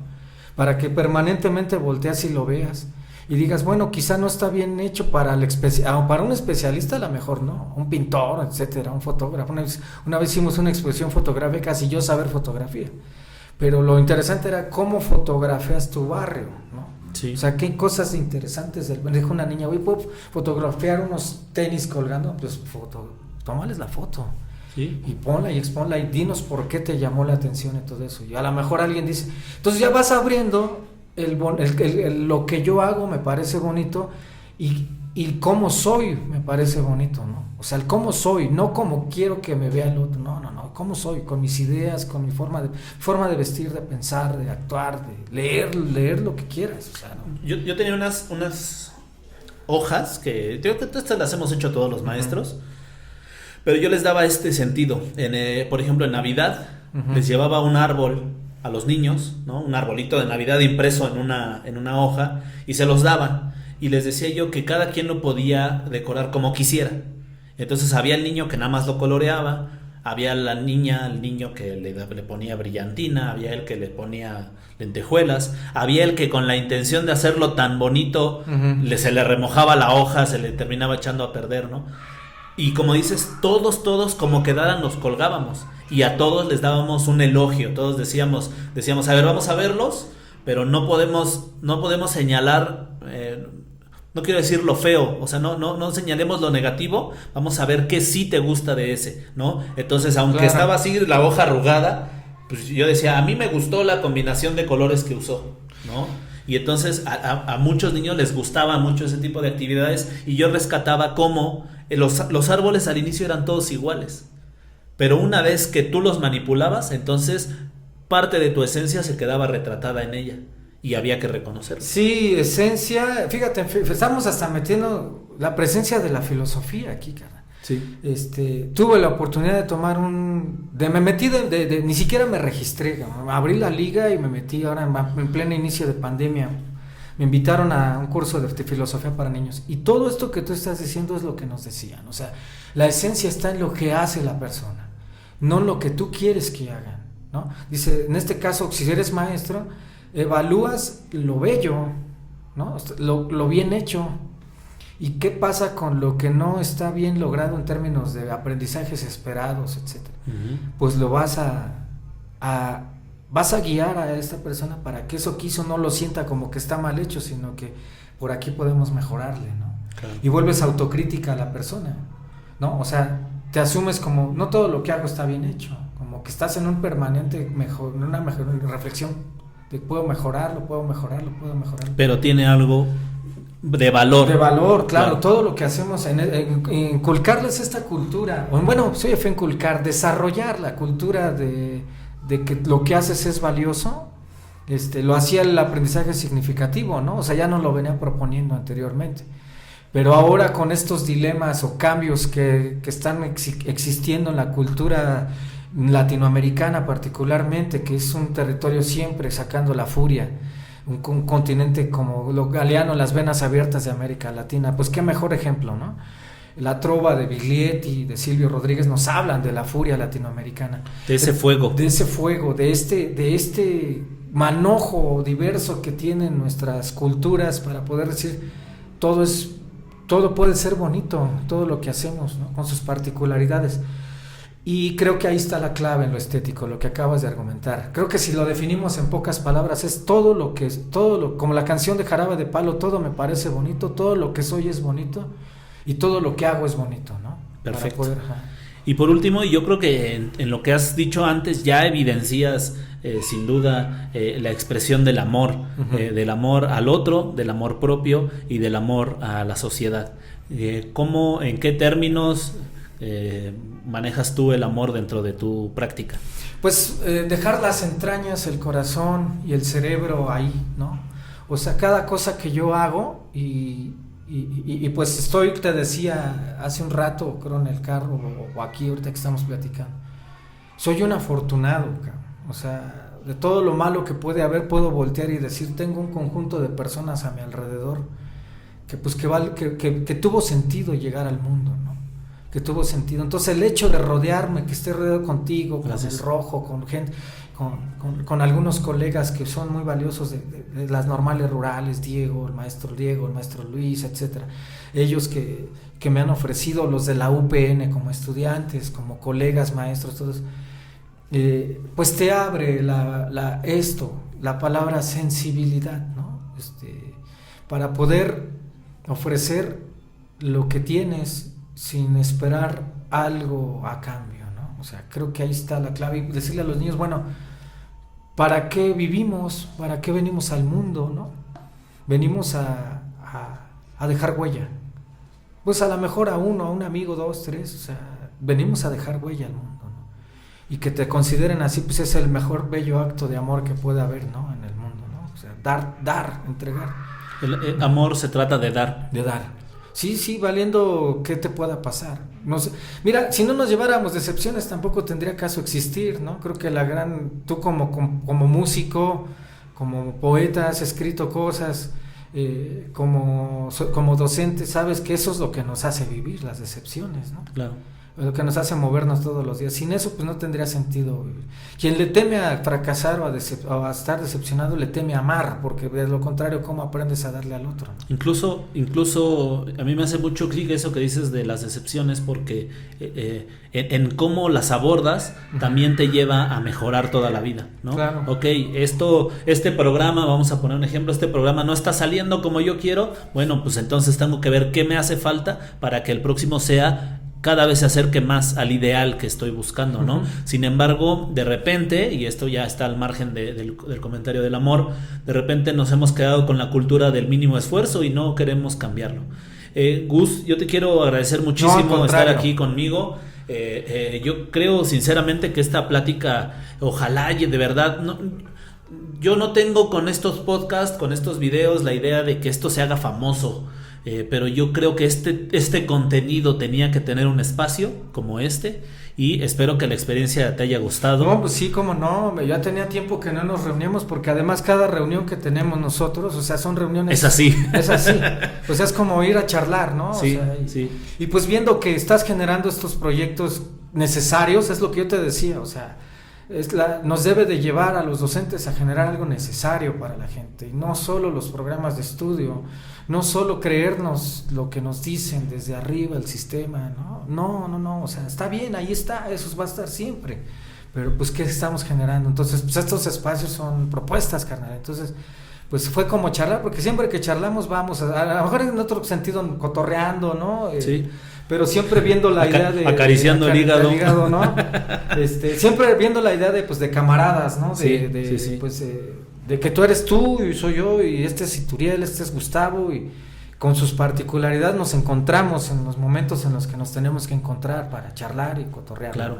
Yo creo, Gus, que hace ratito, no quiero demeritar como si no nos hubiera interesado esta parte de tu depresión. Yo creo que eso puede irse... se puede ir sanando, se puede ir sobrellevando cuando tengamos estos espacios, cuando tengamos estas pláticas, ¿no? Que sepas tú y que sepa todo el mundo que nos escuche que no están solos, que el amor justo se trata de dar y de tener un tiempo en el que a lo mejor el día de hoy pues pudimos reunirnos, tal vez después de bastante tiempo de no tener una plática como esta. Así es. Y qué bueno, y celebro, y también me siento afortunado. No, doy gracias a la fuerza, a lo que cada quien quiera llamar, porque haya gente como tú y como la gente que viene a platicar con nosotros para evidenciarnos lo que es la vida, ¿no? Así es. Pues así muchísimas es. gracias. No, gracias. Estamos terminando. Por favor, pues quien quiera, véngase a ver los demás videos. Hay conversaciones muy interesantes y pronto pues tendremos muchas más. Nos vemos la semana que viene. Bye.